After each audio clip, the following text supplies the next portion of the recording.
So which layer 1 and layer 2 blockchain ecosystem will attract the most developers? This is a very, very interesting question because the more developers in an ecosystem, the more innovation in that ecosystem, which means the more value in that ecosystem. So it's very important to understand which blockchain is actually doing the best to actually onboard developers and make their experience and make their onboarding process from 0 to 100 seamless. Okay.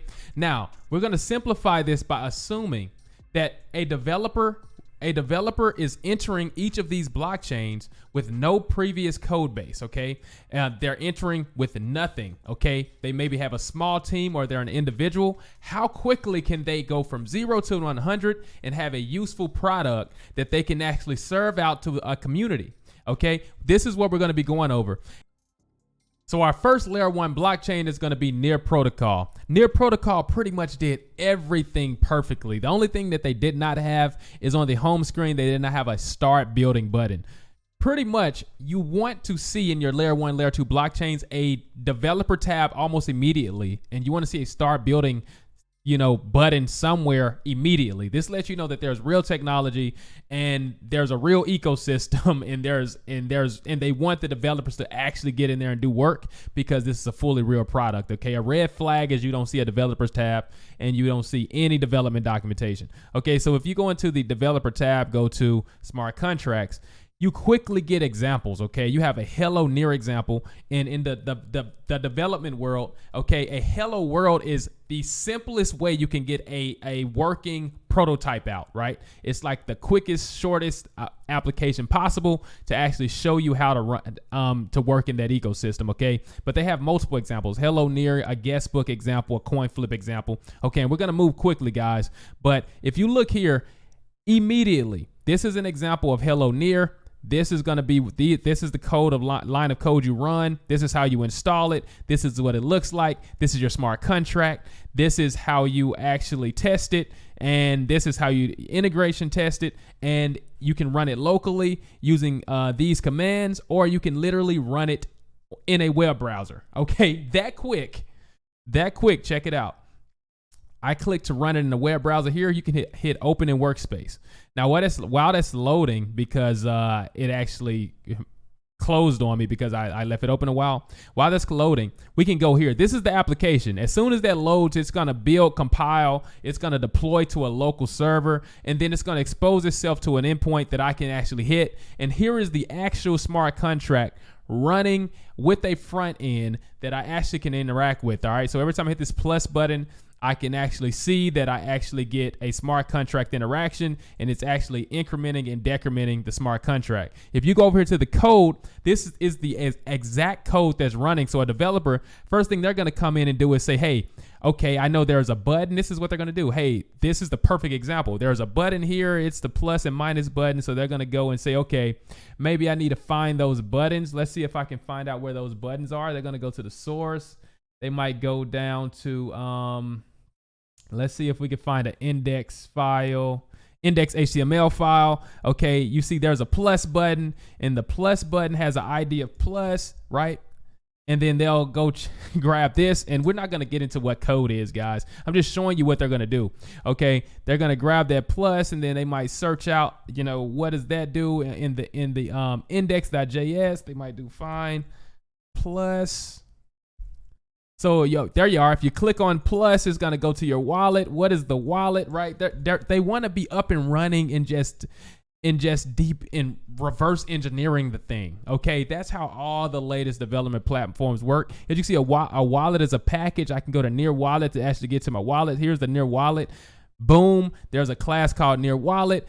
That's perfectly fine. The Near Wallet works with a smart contract. I can get to the smart contract that's here.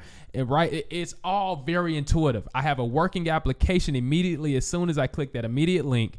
I have a working application that's interacting with the blockchain. I have the front end. I can reverse engineer, and I can do everything I need to do. So Near Protocol hit everything perfectly. The only thing that they didn't have is a button that says start developing. All right, let's keep going. That's Near Protocol. We're going to go quickly, guys. Salana. All right, I spent some time in Salana. When you go to the Salana homepage, the first thing you see is start building. Salana did this piece absolutely perfectly. You want to see start building. They understand this. They understand what developers want, and they did this, right? So you hit start building, and then you hit build now. And the next thing you know, you'll have your hello world example, right? So I went through this whole hello world example literally, right? You take this piece of code, right? You go to your terminal. You take the first piece of code. I won't even go through it all with you, but we take this piece of code, you copy and paste. This piece of code, you copy and paste. I just copied and pasted it, right? Because they know what developers want. This is what developers want to see. They don't want to read a million pages of documentation and struggle to get a first working program. They want to have a working program immediately, and then they want to reverse engineer and then find the information they need in the documentation. That's how they typically work, all right? So these are the two files I copied and pasted perfectly fine. They have a build and publish tab. I literally only had to do a build. You can see I got a successful build right here.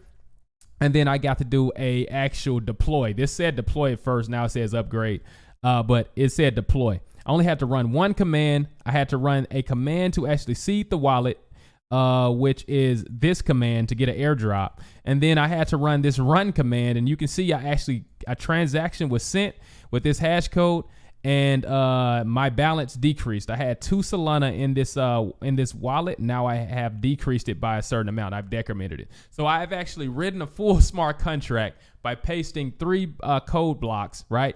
I've ran it, deployed it to the blockchain, and interacted with it immediately, okay? So I like this a lot, up and running really quick. They had the build button at the beginning on the home page. This is what you want to see when you're invested into an ecosystem. You want to see things like that. So this was perfectly implemented. The only thing that I would say they didn't have is they didn't have a front end application like if you look at Near Protocol, we had a front end application which isn't here anymore, but we had the little calculator, right? Or the little Game Boy. So now we're going to go to Cardano. Cardano did actually a really good job as well. The Cardano documentation has gotten a lot better, and now they're super, super competitive in this space, actually. I was expecting them to do a lot worse, but they have caught up, man. Cardano is right up there. So as you can see, they have the start building.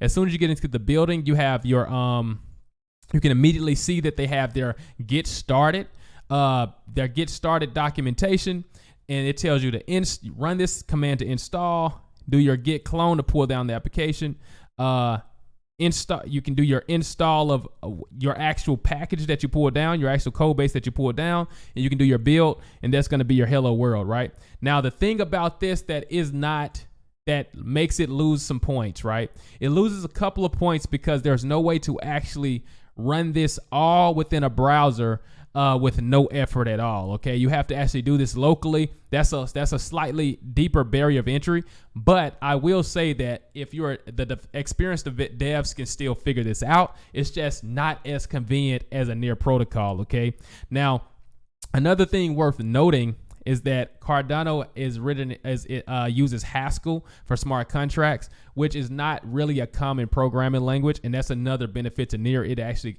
can you can leverage JavaScript, which is like the most popular programming language, right? So that's a positive thing.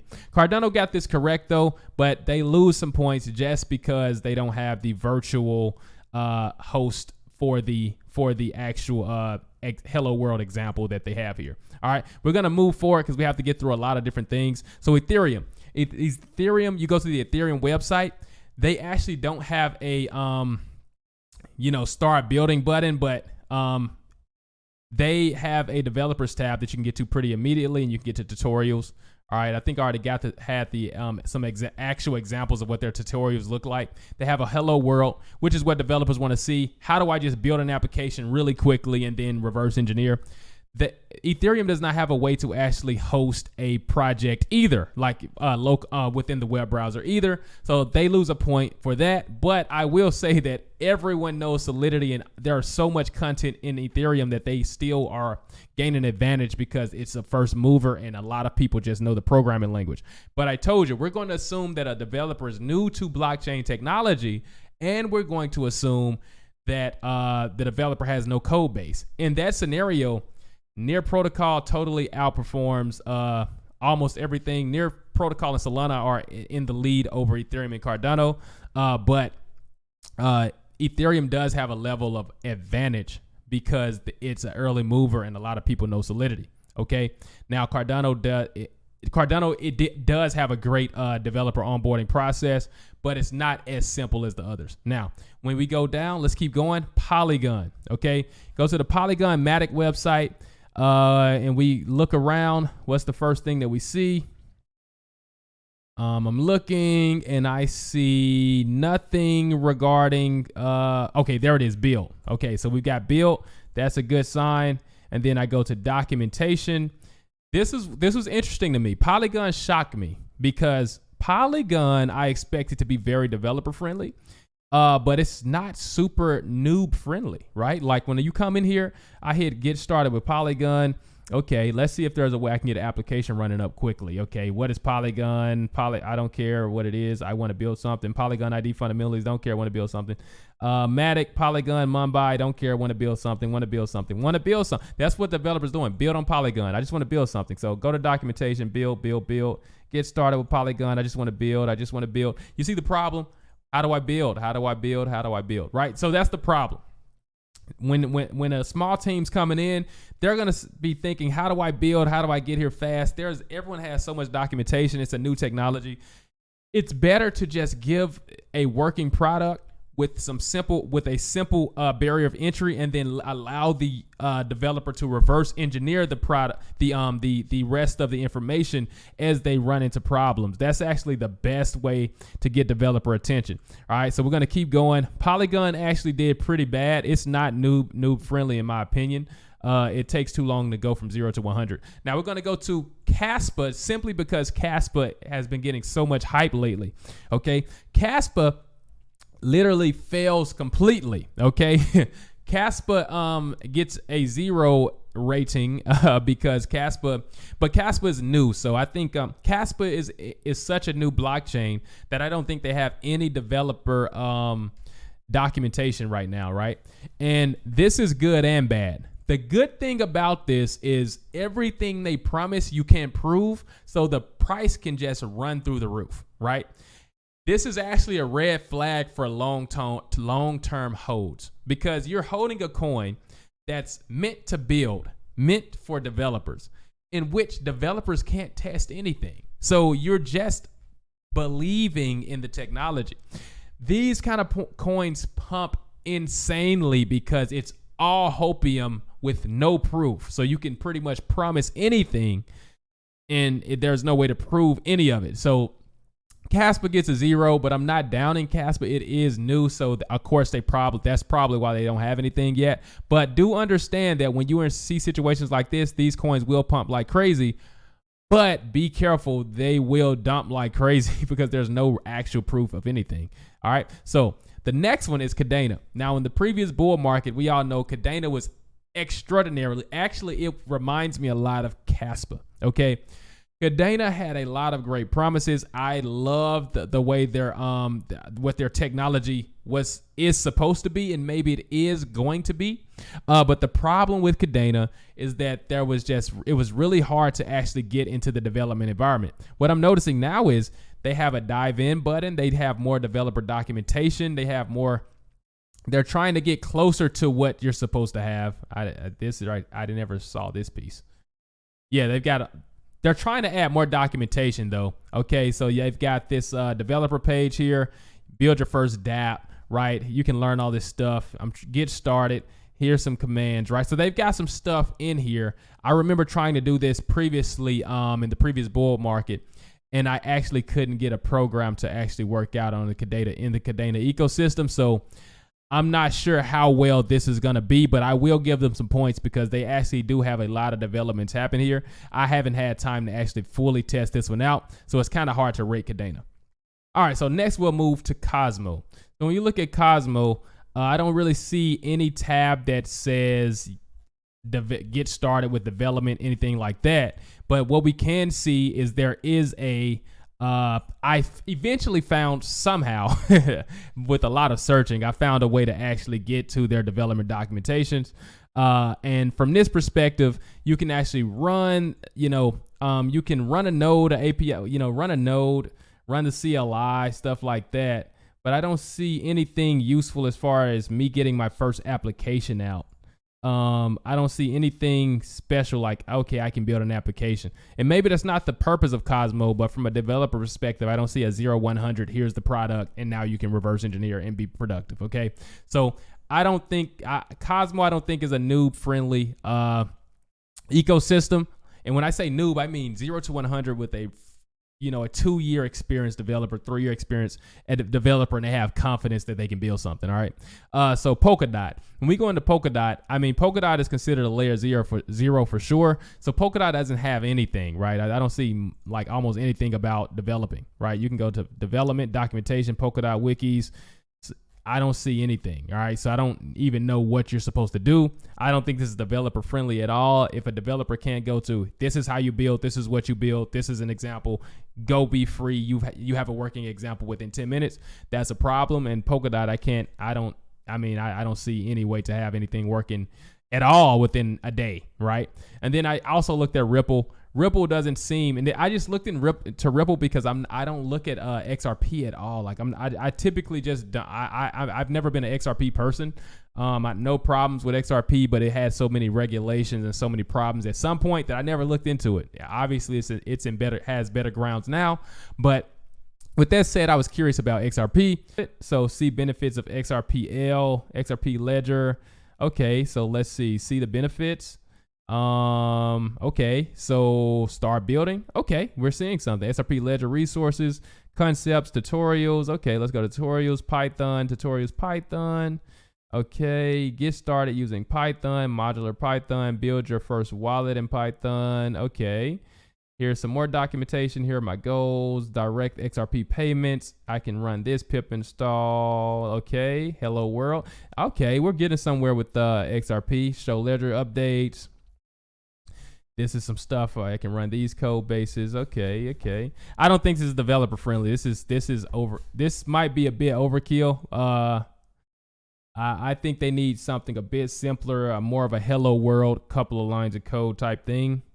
I don't think this one is developer friendly. Not noob to 0 to 100, very fast friendly. I don't think so. All right, we're gonna keep going to AVAX. AVAX, as soon as you get to the page, you have a get started. We see that. You hit get started, you can see the best blockchain dev experience. Okay, that's good to hear there. And then we go to developers. Okay, developers, get started. We keep going here. Let's see if we can find a tutorial. I don't want a video tutorial. I want a simple, fast tutorial. Okay, documentation. Okay, launch your first subnet. I know I want to build something. I don't want to launch a subnet. Avalanche APIs. Nope, I want to build something. Launch a dApp on Avalanche. Okay. Accessing C chain. Docs. Nope. Examples. Do we see examples anywhere? View, create, ERC20, deploy. I don't think AVAX, surprisingly enough, I don't think AVAX is 0 to 100 friendly for newbies. I don't think it really is. Okay.